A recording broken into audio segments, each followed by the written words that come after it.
Attention please. American Airlines Flight 183 from New York and Buffalo. Now arriving at Gate 5.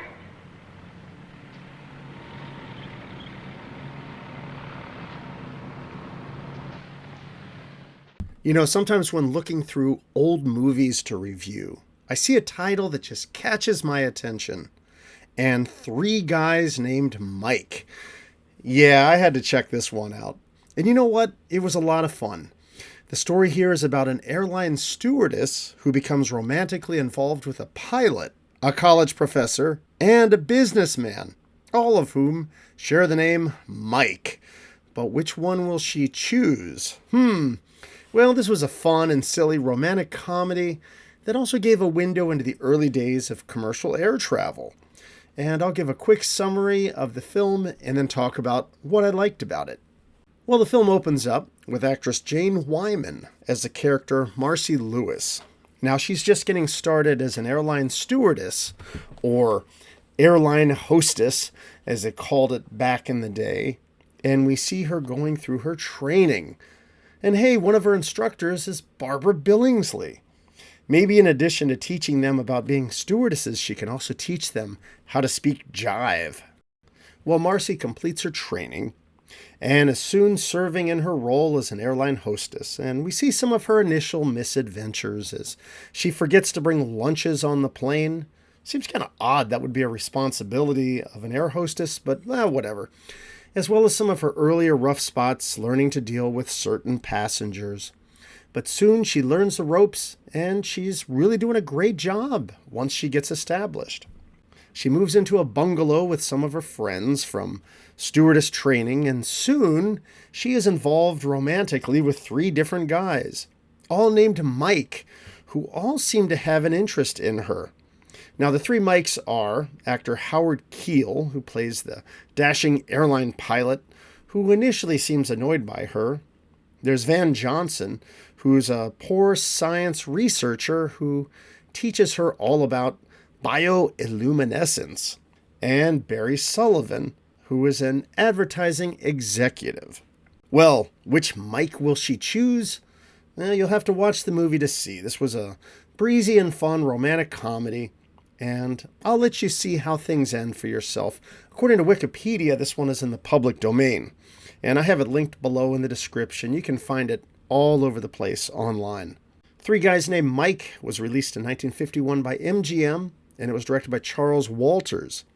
Sidney Sheldon wrote the screenplay, and this was based on a story by Ruth Brooks Flippin from suggestions made by Ethel Pug Wells. According to the credits, Wells was a flight attendant for American Airlines and shared her stories with director William Wellman while he was on a flight with her. And she even has a very brief bit part in this film as well. Now, my thoughts on this film was that this was a silly and enjoyable post-war romance, and I really loved seeing Jane Wyman here, namely her transformation from novice air hostess to a professional who really knows how to handle the role well, including dealing with creepy old men with devious intentions. Don't bother with that, Carrie. Look, come here. Here's the key to my suite. I'll expect you around 7. You'll have a little drinky, hang on the old feed bag, and you and I'll go on the town. How does that sound, huh? Oh, boy. How about that little celebration? All right, you win. 7 o'clock. Oh, boy. Well, Jane Wyman is wonderful in the role, and I really liked her performance. She has a great chemistry with all of the various Mikes of the film, and you're really curious to see how things will turn out for her. You know, this one is very much in the tradition of the early 1950s studio romantic comedies. It's got some big stars to it. It's pretty light on plot, but heavy on the sweet personality of the performers. It doesn't really take itself terribly serious, and it's just an enjoyable watch. Yeah, I'd love to see more of Jane Wyman's films after this one, because I thought she was really great in this film. And another thing I really enjoyed about watching this film was just seeing that interesting window into air travel of the early 1950s. When people would dress up all nice in their suits to travel. I know it's just a film, but it felt like a good degree of realism in seeing what the cabin and the cockpit would have looked like back then.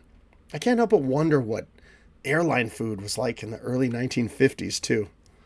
American Airlines was apparently heavily involved in the production, and they allowed some of their aircraft to be used for filming scenes of this film.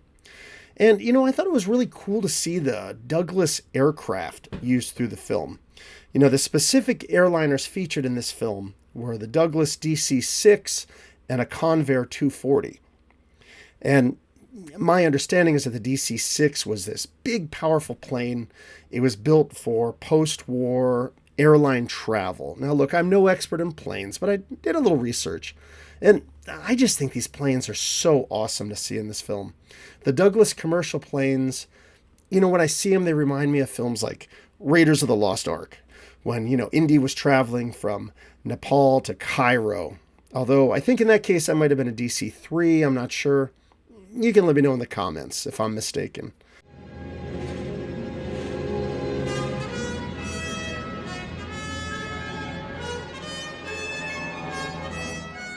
All right, going to wrap this one up because I am getting over the flu and I'm not 100% back with my voice, but come on, I got to keep going with the channel because I love watching and reviewing films, and I feel like I've not put anything out on the channel for a while, so I'm going to do it. I'm going to see this one through.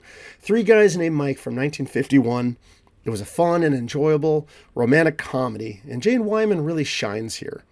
Van Johnson was excellent in the supporting role, and, outside of the silliness of the three Mikes and their romantic efforts, I thought this was a neat look back into commercial aviation of the early 1950s.